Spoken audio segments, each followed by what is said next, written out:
Je souhaite la bienvenue au public, à la presse et aux téléspectateurs.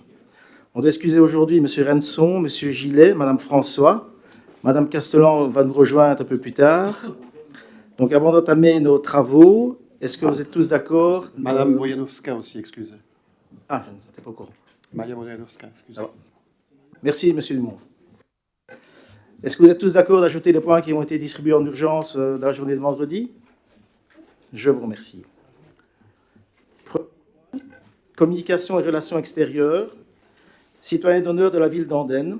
On propose d'octroyer le titre à messieurs Joël Franquignoul, Albert André Lheureux et André Sprumont.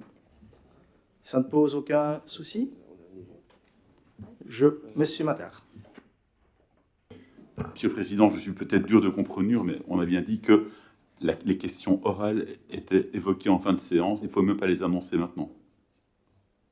Oui, c'est l'article 102 de l'ROI qui le prévoit.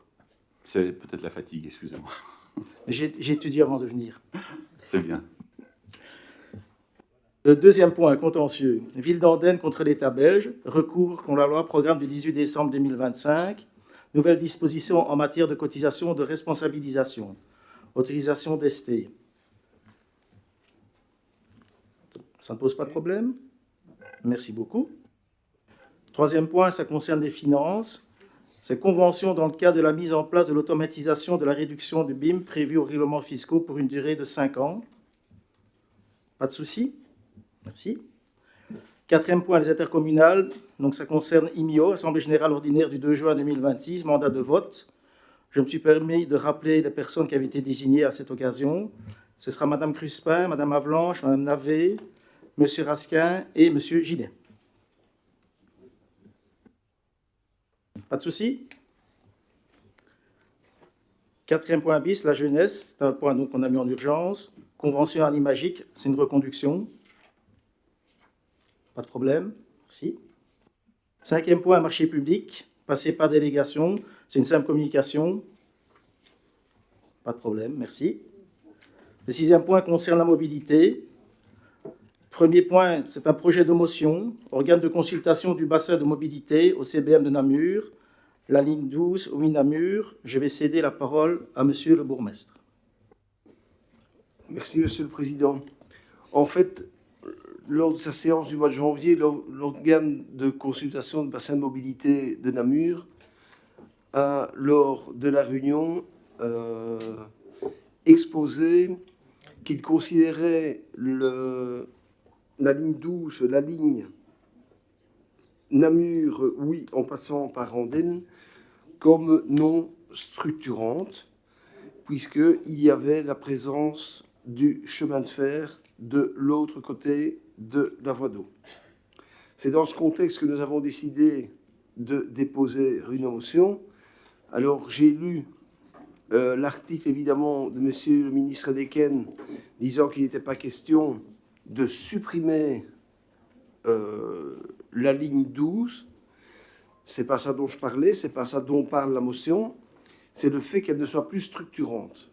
Et n'étant plus structurante, le risque, et je ne dis pas que c'est le risque demain, mais le risque dans plusieurs années, si les moyens financiers font défaut, c'est qu'en fait, n'étant plus considérée comme structurante, elle puisse être, au même titre que d'autres, supprimée.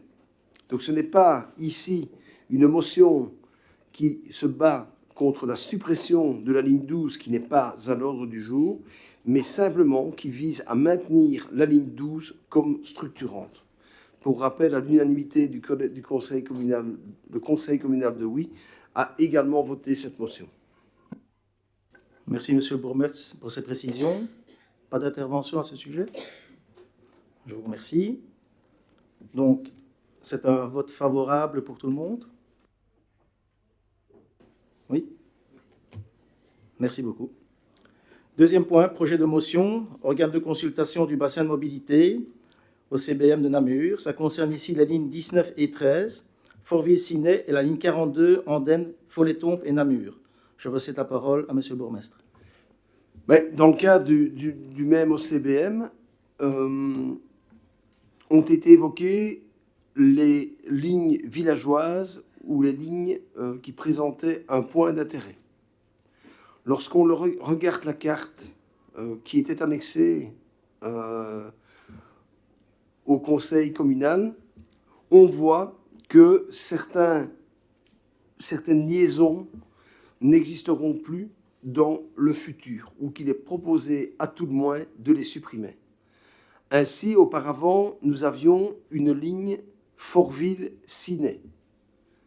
Dans la perspective future, si on s'en tient à ce que l'OCBM propose, on n'aurait plus qu'une ligne Mécalis-Oé.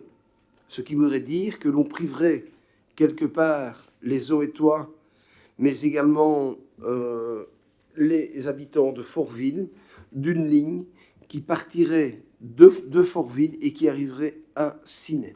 Il en est de même pour les liaisons, et là ça concerne la ligne 43, la ligne Andenfo-Namur, où là, il n'y aurait plus de jonction entre Gèves et Oé, mais bien entre Gèves et Assès et ensuite Namur. Puisque dans le schéma qui est proposé par l'OCBM, c'est de dire il y a plusieurs pôles. Namur est un pôle, Andenne est un pôle,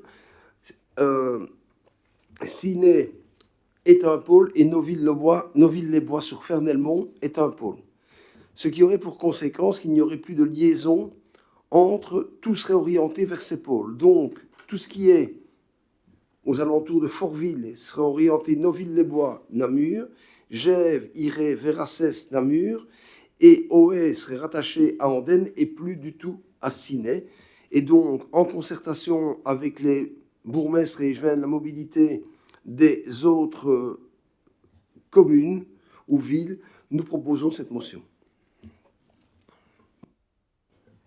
Merci, Monsieur le bourgmestre, pour ces précisions. Monsieur Dumont, je vous cède la parole. Je suis bien évidemment d'accord avec la motion. Je pense que c'est vraiment très important. Je pense qu'on peut, peut-être pas à travers un amendement aujourd'hui ou à travers un autre courrier, aussi insister. J'ai eu, en tant qu'utilisateur, l'occasion d'utiliser la ligne Andenne-Fortville la semaine passée à une heure de pointe. Ben, c'est un remède pour ne jamais utiliser les transports en commun. Hein. Un bus toutes les heures, enfin c'est épouvantable, quoi. Même aux heures de pointe, c'est franchement honteux, quoi. Seille, l'Andenne Petit Ouaré, c'est pas la Cambrousse, hein, par rapport à Andenne. Et Andenne, c'est une ville de 25 000 habitants. Hein. Moi, il y a 30 ans, à Namur, j'avais des bus tous les quarts d'heure qui allaient dans la périphérie. Hein. Donc là, je trouve quand même qu'il y a un effort à faire, parce que forcément, c'est un peu l'œuf et la poule. Hein. Si on n'a pas une offre de qualité, ben forcément que les gens ne vont jamais utiliser les transports en commun. Et là, je trouve vraiment que l'OTEC, maintenant, puisque c'est l'OTEC, hein, pourrait faire quand même des efforts de cadence et que c'est aussi dans l'intérêt de la ville d'avoir un réseau de qualité. Voilà. Merci, Monsieur Dumont. Monsieur Sampoli. Mais, merci, Monsieur le Président. Merci, Monsieur Dumont, pour votre intervention. Et pour surenchérir, nous avions une réunion cet après-midi avec Françoise Léonard et Promondaine et les organes d'insertion et les services d'insertion de la ville et du CPS. Et ce qui a été avancé par les personnes qui sont en première ligne face aux demandeurs d'emploi, c'est que soit on leur demande d'avoir un permis de conduire, c'est déjà pas facile. En outre, on leur demande d'avoir une voiture, ce qui est encore beaucoup plus compliqué, mais qu'en plus, vu les faibles dessertes des TEC, c'était vraiment extrêmement pénalisant. Et donc, je pense qu'on ne peut que, je dirais, appuyer votre requête et votre demande. Merci, Monsieur le bourgmestre. Personne d'autre ne veut intervenir sur ce point? Donc, tout le monde est d'accord pour le projet de motion? Merci beaucoup. Alors, les points suivants, c'est des règlements de circulation routière. Permettez-moi de les énumérer un par un. S'il y a quelqu'un qui va intervenir, qu'il lève la main. Donc, à Andenne, rue de Groïne, c'est une zone d'évitement striée. Pas de souci. Sclayen, rue Isidore Parmentier, rue Gustave Dumont, c'est une zone de rencontre. Pas de problème. À Seille, rue du Château, là, on a refusé la tutelle pour un stationnement PMR parce qu'il était prévu à moins de 5 mètres d'un passage pour piétons. Donc forcément, la tutelle a refusé. Et alors, il sera déplacé, place Jean tout seul, toujours à Seille. À Seille, rue des Grumes, c'est un îlot directionnel. À Andenne, rue Bertrand, c'est un stationnement PMR. À Seille, rue Fond des Malades, modification de la zone 30. Et enfin, à Vezin, rue Loas, priorité de passage. Pas de souci? Merci beaucoup. Point suivant, ça concerne le patrimoine. Donc, patrimoine, revitalisation urbaine, phase 3, bâtiment 1. Désaffection préalable de l'assiette d'un terrain et octroi d'un droit de superficie. Pas de problème? Monsieur Dumont. Pour que ce soit bien clair, cette désaffection de terrain, elle se trouve où par rapport à l'existant? Parce que je pensais que la phase 3 était quand même déjà en cours vers la rue Janson, ou est-ce que c'est derrière le bon plan, ou ça se situe où? Monsieur Constantini. La phase 3, elle va vers la rue Ah oui, d'accord. La phase 3, elle va vers la rue Frère-Orban. Donc là, le bâtiment I en question, c'est le bâtiment qui va être entamé à la construction dans les prochaines semaines. La WAP doit venir faire une fouille archéologique préalable. Mais a priori, il y a peu de chances qu'on puisse faire les mêmes découvertes que celles qu'on a fait dans la rue Saint-Roch. Et puis alors, le promoteur va commencer les travaux. Et a priori, il viendrait rapidement avec la terminaison de la promenade des ours, avec les bâtiments F1 et F2, comme on les appelle, qui sont les bâtiments dans le prolongement et qui vont jusqu'à l'issue de la rue Frère-Orban, avec la volonté là-bas de réduire la hauteur et le gabarit des bâtiments pour revenir à des maisons plutôt mitoyennes ou un bloc d'appartements, mais à hauteur Ré+1 ou Ré+2, grand maximum. Donc en face de la bibliothèque, de l'ex-bibliothèque. De l'ex-bibliothèque qui doit être démolie. Qui va être démolie. Qui va être démolie, c'est ça, oui. Et donc les bâtiments s'implantent en lieu et place de l'ancienne bibliothèque. D'accord. Voilà. Le terrain rue Janson, lui, subira une autre réflexion globale dans le cadre de l'aménagement de l'espace, de l'esplanade, comme on l'appelle, avec la volonté aussi de pouvoir récupérer du parking, puisque aux abords du phare, la volonté est là-bas de faire un parc essentiellement en verre. Voilà. Merci, monsieur Léchevin. Merci, monsieur Constantini. Merci aussi, monsieur Dumont, pour votre intervention. Le point suivant, ça concerne l'espace muséal d'Andenne, acquisition par la ville d'Andenne d'une œuvre contemporaine. Ça ne pose aucun souci. Merci. Point suivant, ça concerne la régie autonome des sports, approbation du règlement des tarifs des complexes sportifs communaux. Tout le monde est d'accord? Non. Pour PSDA, nous avons 12 voix pour et une abstention. Voilà. Pour ADN, MR, 5300. Je vous remercie. Point suivant, ressources humaines. Vidéosurveillance sur les lieux de travail, annexe au règlement de travail, c'est une adoption. Pas de souci. Merci. Deuxième point, géolocalisation des véhicules communaux, annexe au règlement de travail, adoption. Pas de souci. Merci. Troisième point, utilisation des fins professionnelles de véhicules partagés, annexe au règlement de travail, adoption. Pas de souci. Parfait. Point suivant, la tutelle, c'est une communication. Je suppose que ça ne pose pas de problème. Nous arrivons déjà aux questions interpellations. Je vous rappelle que notre règlement a un petit peu changé depuis le 15 décembre, puisque maintenant, l'interpellant, comme le membre du collège, a 5 minutes, et le droit de réplique est de 2 minutes. Je ne vais pas mettre mon chrono, hein, mais voilà. Je le rappelle tout simplement, c'est mon job de président. Donc, je cède la parole à la première interpellante, c'est Madame Pauline Léonard, conseillère communale, concernant le site Carmeuse. Ok, voilà, merci. Là, voilà, la première interpellation, elle n'est pas bien méchante, elle est surtout une demande d'information, une mise à jour sur le dossier Carmeuse qui est tombé de nouveau aux oubliettes ces derniers mois. Et donc, voilà, le groupe ADN se questionne sur les délais de l'affaire Carmeuse, et donc, parce qu'elle n'est plus parue à l'ordre du jour du conseil communal depuis plusieurs mois déjà. Souvenez-vous, il y a presque un an, j'interpellais déjà à ce propos sur la suite à donner de la réunion d'information préalable, donc la RIP, ainsi que sur le comité d'accompagnement des riverains alors du coup depuis clarifié. Et donc Madame la première échevine avait notamment rappelé que le dépôt de la demande de permis d'extension était prévu pour le 2e trimestre 2025. Donc ça, je me suis évidemment référée aux notes du Conseil communal du 20 mai 2025. Et pour rappel, il s'agit d'un permis de classe 1, donc forcément soumis à enquête publique, avec évidemment une étude d'incidence environnementale que du coup nous attendons. En tout cas, voilà ma question. En tout cas, où en est donc cette étude d'incidence environnementale? À quand pourra-t-elle être publiée? Et donc, par extension, pourquoi est-ce que le dossier prend-il un tel retard?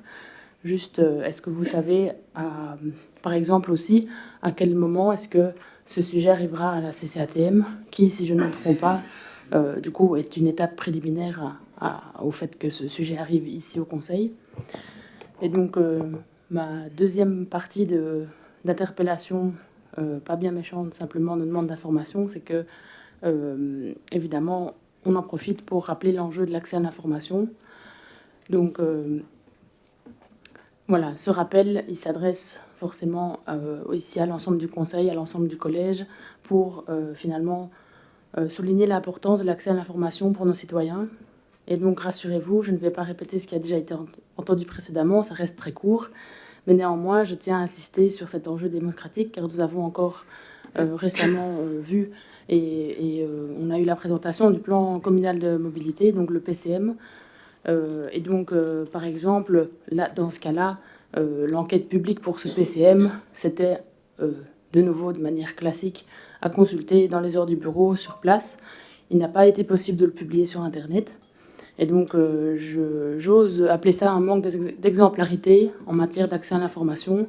Et donc, certes, il y a peut-être des fichiers lourds, etc., mais je pense que, au-delà de la présentation orale faite au conseil communal dédié à ça, il n'était pas possible, finalement, d'accéder à ce PCM, à part, sauf si on se rend à l'administration communale aux heures du bureau. Désolée pour la répétition. Et donc, par exemple, à titre personnel, c'est grâce à une demi-journée de congé que j'ai pu m'y rendre. C'est juste une anecdote, mais c'est bien pour dire que à l'heure actuelle, au XXIe siècle, avec l'équilibre vie privée et vie professionnelle qu'on connaît tous, voilà, il faut peut-être penser à autre chose que ce format-là pour accéder à des informations, finalement, peu importe sur quelle enquête publique. Et donc,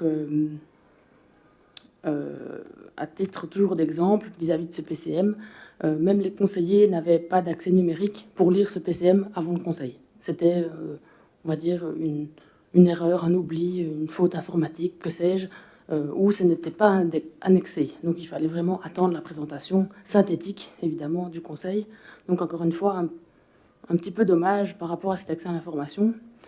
Et donc, voilà, j'espère que le niveau de performance des systèmes informatiques communaux n'est pas à remettre en cause par rapport à cette anecdote. Et donc, ici, en 2026, un accès au dossier d'enquête publique devrait se trouver sur le site web de la ville, tout simplement. Cela devrait être un dû, en tout cas à notre considération, surtout pour que de tels dossiers structurants, si longs et qui concernent à ce point, enfin, toute la commune. C'est pas que les habitants de Sailly dans ce cas-ci. Du coup, je repasse à Carmeuse, vous l'aurez compris. Ça a une telle ampleur, forcément, que classe 1, que c'est pas possible juste de se contenter à ce niveau d'accès à l'information, même si, évidemment, on ne sait pas quand ça va tomber, etc. J'en réfère à ma première partie, désolée, d'interpellation. Et donc, voilà. D'autant plus que ça aurait un impact sur plusieurs années, voire plusieurs décennies, ça dépend sur quel prisme de l'environnement on réfléchit. Et donc voilà, ma deuxième partie d'interpellation, elle vous questionne sur l'objectif d'offrir un cadre de consultation adapté à nos modes de vie modernes. Est-ce que la ville pourrait-elle faire un bond en avant dans sa transition numérique en s'engageant dès aujourd'hui à mettre en ligne l'étude d'incidence environnementale quand elle sortira, évidemment, ou du moins son résumé technique, qui est finalement, ok, un document déjà de 100 pages, mais ce serait déjà ça. Et ce, dès le début de l'enquête publique pour le permis d'extension de Carmeuse à Seille. Merci. Merci, Madame Léonard, pour votre interpellation. Et je vous félicite, vous avez pris 5 minutes tout juste. J'ai quand même regardé. Hein. Oh, donc, je cède maintenant la parole à l'échevine, Madame Léonard, qui va vous répondre. Merci, Merci pour vos différentes questions. Vous savez que j'ai pour habitude de toujours consulter le service d'environnement quand ça touche les carrières, parce que c'est très, très précis et très touchy. Donc, voilà, je m'écarte très peu de leur réponse. Donc, concernant le projet d'extension des bureaux, la rénovation des locaux existants, construction d'un nouveau hall et aménagement des parkings, le dépôt de la demande est prévu avant le mois de juin, vraisemblablement courant le mois de mai, on espère. Pour ce qui concerne le projet d'extension de la carrière, Carmeuse prévoit un dépôt de dossier aux alentours de septembre ou octobre. Les études techniques sont toujours en cours. L'étude d'incidence sur l'environnement n'est pas finalisée et l'étude hydrogéologique se poursuit, notamment en raison de l'installation des piézomètres complémentaires. Par ailleurs, le projet inclut la création d'une nouvelle voirie, donc tout extérieur. Celle-ci devait initialement être implantée au sud du site, mais la RIP organisée en 25 a mis en évidence une forte opposition citoyenne en raison de la proximité avec les habitations. Carmeuse analyse donc actuellement d'autres options techniques pour relocaliser cette voirie. Le prochain comité d'accompagnement se tiendra au mois de mai et les membres sont tenus informés de l'évolution du dossier à chaque commission. Nous n'en savions pas plus pour nous, donc on s'est renseigné effectivement pour savoir pourquoi ça n'a pas été plus vite, mais apparemment ils feront d'autres études pour trouver une autre possibilité, si possibilité il y a.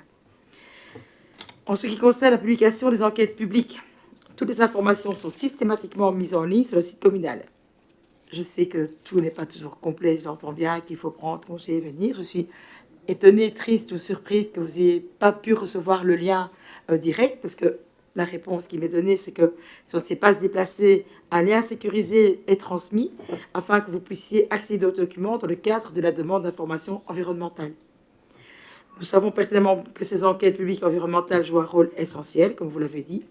Elles permettent aux citoyens d'être pleinement informés et de faire entendre leur voix sur des projets susceptibles d'avoir un impact durable à long terme sur leur cadre de vie. Pour votre bonne information, dans le cadre de la dématérialisation des permis d'environnement, les communes devront, dès le 1er janvier 2027, publier les études d'incidence et, le cas échéant, leurs compléments sur le site d'Internet afin de garantir un accès direct et transparent aux citoyens. Les articles des 29.7 et 29.8 du Code de l'environnement prévoient par ailleurs des mesures d'annonce et de publicité destinées à renforcer l'accessibilité du public aux enquêtes publiques et à assurer une information complète et équitable. Je sais aussi que par rapport à la question sur les réseaux, enfin, sur le site informatique de la ville d'Andenne, vous savez que nos informaticiens travaillent d'arrache-pied pour être au top, pour avoir des outils techniques performants et facilement accessibles. Donc on fera tout et le plus rapidement possible pour être en ordre. On sera en ordre pour le 1er janvier. Et d'ici là, au fur et à mesure, les choses s'améliorent. N'hésitez pas à revenir vers nous si effectivement ce n'était pas au top de votre demande. Voilà. Merci. J'espère que j'ai pu vous répondre. Si ce n'est pas le cas, vous me renvoyez un petit mail. On vous répondra plus précisément. Merci. Merci, Madame Léonard. Madame Léonard, vous avez un droit de réplique de 2 minutes. Je vous en prie. Oui, ce ne sera pas long. Voilà. Je peux répondre très bref. Merci pour ces informations, pour ces clarifications. Je pense que, heureusement que j'ai interpellé à ce niveau, parce qu'il y a énormément de changements, je crois, en l'espace d'1 an. Donc, je pense que ça va en intéresser plus d'un. Et aussi, en fait, finalement, ma deuxième partie d'interpellation, elle parlait de l'accès à l'information en général. Donc, c'était une belle main tendue pour ce débat-là. Et simplement, aussi, je terminerai avec le fait que je citais l'éventuel... le niveau de performance des services communaux au niveau informatique, parce que justement, dans une précédente interpellation, c'était le cas de « Oh, les fichiers sont trop lourds, ça ne va pas ». Et du coup, voilà, c'était juste un petit clin d'œil, mais du coup, c'est vraiment chouette que ça se fait de manière progressive et il y a du progrès. Merci pour votre réponse. Merci, Madame Léonard, c'était très bien. C'est bien, hein? La deuxième interpellation est faite par Madame Camille Navet. Donc, l'intervention du groupe MR, autorisation d'ester en justice contre l'État belge, réforme de la cotisation de responsabilité. Merci, Monsieur le Président. Monsieur le Bourgmestre, Mesdames et Messieurs les membres du Conseil, le groupe MR soutient la décision d'ester en justice le gouvernement belge concernant la réforme de la cotisation de responsabilité, telle que défendue par le Collège. Cela dit, nous pensons qu'une action juridique est nécessaire, mais pas suffisante. nous devons être lucides. Cette réforme ne survient pas dans un vide. Elle s'inscrit dans un contexte de crise multidimensionnelle que nous vivons à une échelle mondiale et qui pèse à tous les niveaux de pouvoir, y compris les communes. Les tensions géopolitiques au Moyen-Orient, la guerre en Ukraine, la recomposition des équilibres entre les États-Unis et l'Europe, la montée des incertitudes économiques, tout cela va engendrer des répercussions et engendre des répercussions directes sur nos finances publiques, la hausse des coûts de l'énergie, l'inflation persistante, la pression sur les budgets sociaux, le ralentissement des investissements, etc. L'Europe elle-même est contrainte de se repenser profondément face à ces défis et les communes ne sont évidemment pas épargnées. Dans ce contexte, la réforme de la cotisation de responsabilité n'est pas uniquement le fruit d'un choix politique du gouvernement fédéral, elle est aussi le symptôme d'un système sous pression, contraint de faire des arbitrages qui sont douloureux à tous les étages. Ce constat ne nous empêche pas de contester ce qui est injuste, nous avons raison de le faire, mais il nous oblige à aller plus loin dans notre réflexion.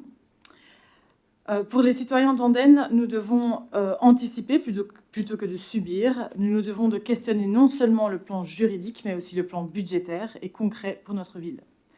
Nous devons montrer que nous sommes une majorité responsable, qui ne se limite pas à contester, mais qui anticipe aussi et sécurise l'avenir financier d'Andenne pour les prochaines générations. Le fédéral et les régions opèrent des coupes qui impactent les communes, et dans le climat mondial actuel, cela ne va pas s'arrêter demain. La résilience budgétaire, ce n'est plus une option, c'est une nécessité stratégique. C'est une manière pour nous de prendre de l'avance et de montrer que nous portons une vision à long terme pour Andenne. Ma question est donc la suivante. Dans un contexte de crise mondiale successive, donc géopolitique, énergétique, économique, qui fragilise les finances publiques à tous les niveaux de pouvoir, et face aux coupes opérées par le fédéral et les régions, qui impliquent directement les communes, quelles mesures concrètes le collège compte-t-il prendre pour anticiper ces tendances et garantir la résilience budgétaire de la ville d'Andenne pour les prochaines années? Merci. Merci pour votre interpellation. Je vais céder la parole à M. Erdekens. Merci Madame la conseillère pour votre question très intéressante, notamment avec l'international, mais aussi très franche, je tiens à le souligner, parce que vous faites état de mesures du gouvernement wallon et du gouvernement fédéral. Et j'aurai la même franchise en vous répondant que la situation et les décisions des gouvernements qui impactent les communes ne sont pas seulement le fruit de ce dernier gouvernement. Il y a une responsabilité collective pour tous les gouvernements de ces dernières années. Alors, ce que j'ai bien aimé dans votre question, c'est qu'il ne fallait pas se contenter de contester, mais qu'il fallait aussi anticiper. Vous parlez de l'international. En termes d'anticipation, entre le moment où vous avez déposé votre question et aujourd'hui, si on a un peu suivi l'actualité, on se rend compte que la réponse que j'aurais pu vous donner jeudi est totalement différente de celle que je vous donnerai aujourd'hui. On a une dégradation de la note par les banques, Moody's. On apprend dans la Libre aujourd'hui que les régions vont aussi être dégradées. Ça a un impact pour plusieurs centaines de millions en termes de capacité d'emprunt de la Belgique. Et ça m'inquiète évidemment, parce que si l'État a un surcoût dans ses capacités d'emprunt, il aura moins de moyens. Et comme il a eu tendance à vouloir se rabattre sur les communes, est-ce qu'on n'aura pas d'autres mesures? Donc cette dégradation de Moody's et l'annonce dans la Libre aujourd'hui que ça pourrait arriver pour les régions est très inquiétant. Il y a, et c'est je pense aussi l'objet de votre question, évidemment la question de tout ce qui est énergétique, avec la situation en Iran. Et quand on voit, je ne vais pas le citer, mais quand on voit le président américain qui... le matin à 8h35 dit une chose, à 9h15 autre chose, à 10h... Enfin, c'est impossible à prévoir. Alors là, je vais vous rassurer, parce que vous dites qu'il ne faut pas seulement contester, mais il faut anticiper. On a tout de suite, on n'a pas attendu, quand on a eu le conflit iranien qui a commencé, tout de suite, les services de la ville se sont penchés sur les coûts et les impacts énergétiques, et on a heureusement très bien négocié nos contrats avec des variations, donc on ne subit pas les variations que malheureusement les citoyens peuvent connaître ou que les marchés connaissent. Donc ça, c'est une chose. Alors, vous parlez de contester et d'anticiper. Je le diviserai entre judiciaire et non judiciaire, parce que c'est vraiment intéressant. Je sais que quand on est en justice, ça peut faire des débats, et on retient parfois que ça. Mais ester en justice, c'est vraiment le dernier recours. On a vraiment un travail préalable avant d'ester. C'est pas avec plaisir qu'on va en justice. C'est comme dans un couple. Avant de se séparer, on essaye de trouver une solution. Quand on ne trouve pas de solution, on fait appel au juge. Mais c'est un peu la même logique ici. Je ne vais pas rappeler les raisons pour lesquelles on a esté, qui sont toujours sur des raisons financières et dans l'intérêt de la ville d'Andenne. On a eu récemment, forcément, il y a la réforme du chômage, mais je n'ai que 5 minutes, donc je ne vais pas vous parler des conséquences financières, et pour la commune et pour les citoyens, de l'exclusion du chômage, et notamment en termes d'aide individuelle. On a eu le débat sur le centre culturel, on a eu la force motrice, on a eu les crèches aussi qui ont fait débat. Et cela dit, c'est pas parce qu'on va en justice que c'est forcément un conflit. Et je vais prendre l'exemple d'une décision qui est tombée du tribunal de première instance civile récente, où effectivement on a esté contre l'État fédéral par rapport à la dispense du précompte professionnel de 2020. Eh bien, du fait qu'on ait été en justice, eh bien, un accord a été trouvé. Donc il n'y a pas vraiment eu de débat. L'État s'est rendu compte de l'erreur et on retouche 139 965 €. Donc, ce n'est pas forcer la partie adverse à aller en justice, c'est aussi peut-être lui rappeler ses obligations légales. Donc, quand on va en justice, ce n'est pas forcément pour tordre le bras, c'est aussi dire est-ce que vous ne vous seriez pas trompé? Ils se sont rendus compte. Et c'est un gain de 139 000 €. Si on ne l'avait pas fait, c'était 139 000 € qui étaient perdus. Alors, je vous disais, c'est vraiment le dernier recours. Avant d'ester en justice, on négocie, on travaille, et je pense que même tous les conseillers communaux ici présents aussi, on relaie, on interpelle, et on a aussi une très bonne nouvelle financière, c'est le précompte immobilier, où on a retouché début d'année 935 647,84 €. Ce n'est pas une décision judiciaire, c'est un travail des membres du collège, j'en étais pas, mais aussi peut-être d'autres personnes autour de la table. C'est un travail d'explication, de sensibilisation à la situation, et c'était une très bonne nouvelle. Donc il ne faut pas croire que rester en justice, c'est vraiment un ADN. Je sais qu'il faut faire attention quand on dit ADN en ADN. C'est le résultat d'une absence de concertation et d'aboutissement. Voilà, donc merci pour cette question. Je ne serai pas plus long parce que je n'avais pas noté, quand j'ai préparé ma réponse, que je n'avais droit qu'à 5 minutes. Je crois que je les ai même déjà dépassées. Mais il faudra un moment aussi, évidemment, qu'on aborde, mais je ne doute pas un instant que les membres de ce conseil reviendront peut-être en juin, en juillet, voire septembre, qu'on aura des chiffres plus précis par rapport aux exclusions du chômage, qui seront peut-être en termes d'éléments financiers. Et où vous demandiez qu'on anticipe plutôt qu'agir, ça sera vraiment l'élément qui nous permettra d'anticiper le budget 2027. Voilà, j'ai dit, je vous remercie. Merci, M. Dekens. Madame Navet, d'autres répliques? Merci, Monsieur Lechevin, pour les éléments apportés à ma question. Je vous avoue que j'attendais davantage d'éléments concrets sur la mise en place d'actions, mais je me doute que ce climat d'incertitude au niveau mondial nous amène à peut-être pas pouvoir déjà maintenant dire ce que concrètement on peut mettre en place. Ma question visait vraiment à pouvoir apporter des réponses concrètes et claires aux Andonnais et Andonnaises. J'espère que ça pourra venir dans un futur relativement proche, parce que la situation ne risque pas de s'améliorer demain et que je pense que tout le monde a besoin d'être rassuré par rapport à cela. Merci. Merci à vous deux. Troisième interpellation, elle est faite par Madame Françoise Tarpataki. Reconnaissance posthume de Monsieur Roger Laboureur. Je vous cède la parole. Monsieur le bourgmestre, Mesdames et Messieurs les membres du collège communal, le 14 décembre 2025, Roger Laboureur nous a quittés. Né à Andenne en 1935, il fut bien plus qu'une figure emblématique locale. Il a marqué des générations de téléspectateurs par sa voix inimitable et son talent de commentateur sportif. Pendant plus de 30 ans, il a accompagné les plus grands moments du sport, de la Coupe du monde de football au Tour de France et aux Jeux olympiques, devenant une voix familière du paysage audiovisuel. Sa carrière exceptionnelle ne doit pas nous faire oublier l'homme et l'Andonnais profondément attaché à sa ville qu'il était. Tout au long de sa vie, il fut fidèle à Andenne, s'investissant dans sa vie locale, notamment comme un membre du jury du mérite sportif et contribuant à faire rayonner la commune. La ville lui a d'ailleurs décerné le mérite sportif en 1984, avant de l'élever au rang de citoyen d'honneur en 1994. Au regard de cet engagement et de l'héritage qu'il laisse, il apparaît légitime de s'interroger sur la manière dont les Andonnais ou dont Andenne pourrait aujourd'hui honorer durablement sa mémoire. Dès lors, je souhaiterais vous poser la question suivante. Le collège communal a-t-il envisagé une forme de reconnaissance officielle, au-delà du titre de citoyen d'honneur, telle qu'une distinction posthume, une mise à l'honneur ou la dénomination d'un lieu, notamment à caractère sportif, à son nom? Dans la négative, une telle réflexion pourrait-elle être envisagée à l'avenir? Je vous remercie de porter attention à cette interpellation. Merci, Madame la conseillère, pour votre interpellation. Je cède la parole à Monsieur le bourgmestre qui va vous répondre. Alors, Madame la conseillère, je vous remercie pour votre interpellation. Effectivement, Roger Laboureau est une figure bien connue et très appréciée des Ardennais. Le collège communal de vendredi, suite à votre interpellation, a décidé de charger le service des relations publiques de prendre en contact avec les enfants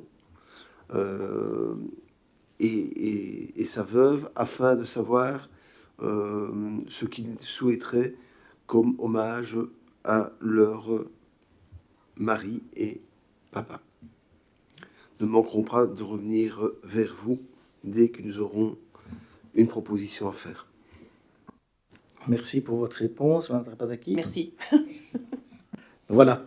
Nous avons fini avec l'ordre du jour du Conseil communal. Ce n'est pas pour autant que nous allons passer au huis clos, parce qu'il existe la possibilité, peut-être de le dire aussi, de poser une question d'actualité. Donc avant que je cède la parole à là où les personnes qui souhaiteraient poser une question d'actualité, ça dit bien ce que ça veut dire, c'est une question d'actualité. L'interpellant a 2 minutes pour poser la question, le collège a 2 minutes pour y répondre, l'interpellant a 2 minutes pour répliquer. Alors en fonction du titre de la question, je déciderai si elle est recevable et si elle se fera en public ou à huis clos. Monsieur Mattard, je vous cède la parole.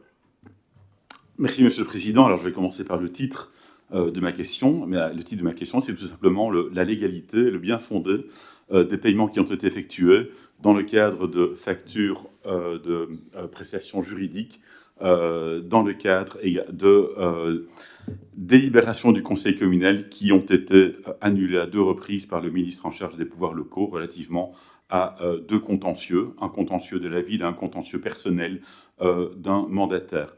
Donc mes questions sont les suivantes en fait. Et cette question a été évoquée dans les médias récemment.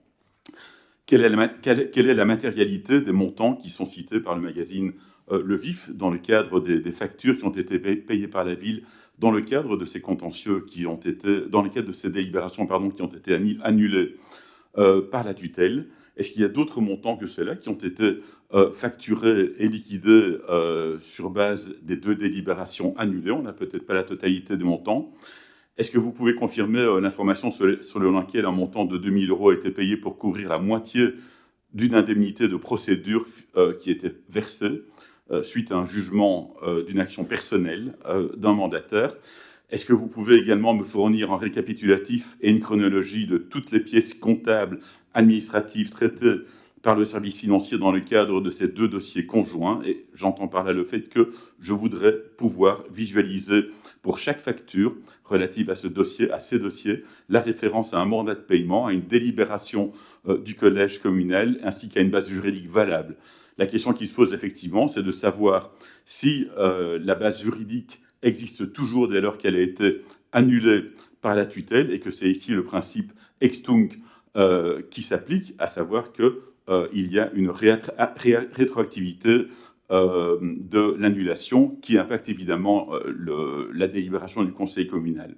Donc ici, c'est ni plus ni moins la responsabilité du collège qui est en question par rapport à des paiements qui auraient pu être faits sur base d'une base juridique non valide.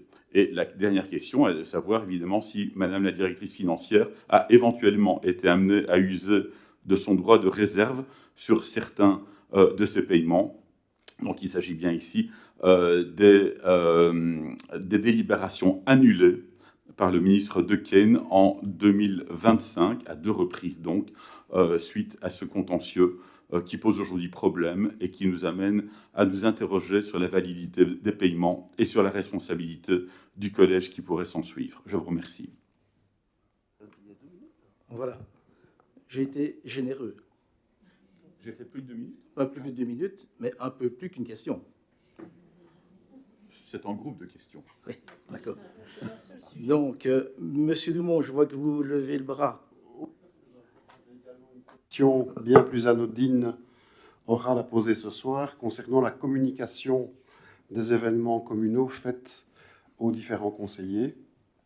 et je la poserai quand vous me demanderez de la poser, soit maintenant, soit à huis clos. Il n'y a pas de raison qu'elle soit à huis clos, je veux dire, c'est une information par rapport à différents événements pour les conseillers de l'opposition notamment. Vous pouvez la poser maintenant aussi. D'accord.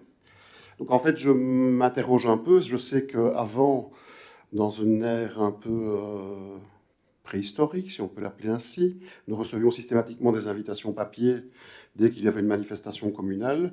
On a évidemment évolué avec le mail, etc. Mais je me rends compte qu'il y a une série d'événements communaux pour lesquels les conseillers d'opposition ne sont plus prévenus. Je prends 2 exemples dans le dernier mois. L'inauguration des toilettes publiques de la promenade des ours, les conseillers d'opposition n'ont pas été prévenus, et l'ouverture de la saison touristique lors d'un des derniers week-ends. Donc je trouve un peu regrettable qu'on n'ait pas l'ensemble des communications qui nous arrivent, soit par mail, soit n'importe comment, ou qu'on nous donne un système. Voilà. Donc il y a des événements communaux auxquels nous ne sommes plus conviés, c'est un peu regrettable. Voilà, c'était ma question. Merci, M. Dumont. Je vous rassure, il n'y a pas que les conseillers de l'opposition qui n'ont pas été conviés. On vous répondra après. Donc on va revenir à M. Mattard. Donc ici, on va pas vous répondre à huis clos. On va vous répondre tout ce qu'on peut répondre ici. Tout ce qui sera peut-être plus technique, etc., ce sera, à mon avis, par écrit. Je cède la parole à M. le bourgmestre. Merci, Monsieur le Président. Pour rappel, nous sommes intervenus dans le cadre du dossier mentionné parce qu'il était fait atteinte à la fonction et non pas parce que nous voulions défendre l'une ou l'autre personne. Nous avons considéré au niveau du collège communal que c'était la fonction et la ville d'Andenne qui étaient attaquées. Si le ministre Edeken a annulé les délibérations du conseil communal, il n'a pas annulé l'autorisation d'ester en justice du collège communal. Enfin, dans le cadre de ce dossier, nous avons estimé à un moment donné, suite aux 2 refus du ministre Edeken, de ne pas poursuivre le dossier pour ne pas engendrer d'autres frais. Ce que nous avons liquidé est légitime. Il était démontré par notre avocat que l'action qui était menée était correcte. Elle aurait d'ailleurs été menée pour un membre de la majorité ou pour un membre de l'opposition qui se serait retrouvé dans le cas. Je tiens à le préciser, et je l'avais déjà précisé lors d'un conseil communal. Quant à ce qu'on a pu lire dans la presse, je peux vous assurer que, vis-à-vis des propos tenus, la majorité MR-PS ne le cautionne pas. Merci, Monsieur le bourgmestre. Monsieur Mattard, vous avez un droit de réplique de 2 minutes. Merci, Monsieur le Président. Alors, tout d'abord, la capacité d'être sans justice est une responsabilité du Conseil, pas du Collège. Donc, je m'en étonne quand même. Quand vous parlez de le bien fondé d'une action intentée par la ville, parce que, selon vous, c'est la fonction qui était attaquée et pas une personne, je me permets donc quand même de dire qu'ici, ce n'était pas dans l'exercice de ses responsabilités communale que cette personne a été attaquée. Donc je suis assez perplexe par rapport à ce que vous dites. Par ailleurs, j'observe quand même si le montant est anecdotique, qu'il y a un montant de 2 000 € qui a été pris en charge par la ville, alors qu'il s'agit d'un montant qui était dû à titre personnel dans le cadre d'une indemnité de procédure. Et je m'interroge sur la base juridique selon laquelle ce montant a pu être liquidé.